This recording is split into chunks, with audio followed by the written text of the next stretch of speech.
Hello' hi guys YouTube channel তো সকলোকে নমস্কাৰ। তো এতিয়া বৰ্তমান আমি কাম কৰিব আহিছোঁ। তো ভাই মোৰ পিছপিনেতো দেখি আছে জংঘলৰ মাজত বাছ পূৰা কাটিব আহিছোঁ।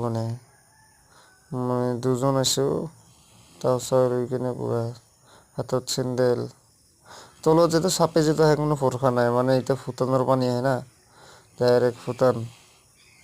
এখন পূৰা ভয়ো লাগে বাছ কাটিবলৈ। আৰে কাম কৰা মানুহ হাজিৰা কৰি নকৰিলে উপায় নাই। গৰীব ঘৰৰ মানুহ হাজিৰাটো কৰিব লাগিবই না ভাই। একদিনত হাজিৰা 500 টাকা, তাকো চাউল থাউল কিবা কিবি কিনাতে চেছ। কি কৰিম আৰু না, 500 টাকা হাজিৰা দাও চাউল নকৰিলে উপায় নাই। চিংৰা মানুহ